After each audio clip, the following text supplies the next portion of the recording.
Hello. This is your very, very short video about reading, because I was like, what am I going to say about reading? But I've just found some amazing stats. Just a little disclaimer, my dog is being an absolute knobhead.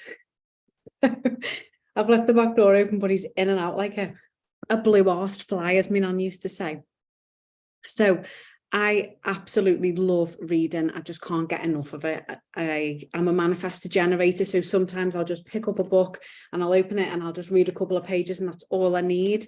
I used to beat myself up about like never finishing books, but I know now that that's okay, and I always take what I need. And sometimes I'll pick a book up and I'll want to read it front to back, and some days I'll just read a bit, and just take what I need. So we've all got our own different styles of reading, but did you know that reading helps you escape from stress?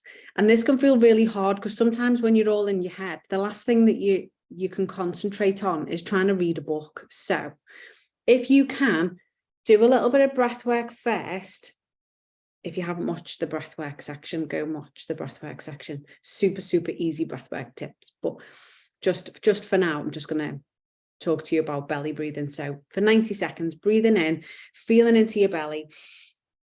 Big, stick your belly button out and then breathe out for as long as you can. You just want to do about 10 of those breaths. That will bring you back into your body. That will help regulate your nervous system and bring you back into the present moment.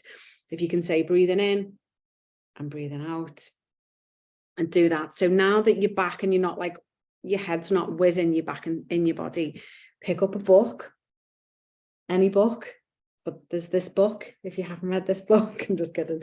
I'm not actually. Reading helps you to escape from stress, and like we all need that, don't we? But like I say, if you're already stressed, sometimes the last thing you can do is concentrate, so bringing yourself back. Just 6 minutes of reading reduces stress by 68%. 68%, that's fucking massive, that, isn't it? I've just blown my head off. I was like, wow. So yeah, just 6 minutes of reading.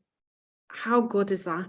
It enhances empathy because it helps us to look at things from different perspectives and understand how different people might be feeling or why they might react a certain way. It just broadens our understanding like of the world, basically, and it helps us to think more positively. Also gives us a better vocabulary. It helps us to sleep if we read just before we go to bed. But for your toolkit, if you were going to use this, you like reading in the middle of the day, if you're a bit like, oh, and you just need to calm down, I would recommend breathwork first and then reading, or reading for 10 minutes in the morning, especially if you're a Manny Jan, because we get inspired by the writing on the back of a crisp bag. So, and if you've got an open head in your human design, like, you will also be inspired by everything. And if you've got a defined head, you might read something and go, I wonder why they said that. I think I'll think about that. There's no right or wrong way, is there? But yeah, just super, super short and sweet, just for that little fact, like the reason why we should read every day, just for at least, I say 10 minutes. We often get sucked into a book, don't we? But we never give ourselves sort of permission to slow down. But you're gonna, because that's what I'm here for. So let me know what you think of that. Let me know what you're reading. If you've got any good books that you want to share with the group, please pop them in. I fucking love a book. Okay, have a gorgeous day. See you soon.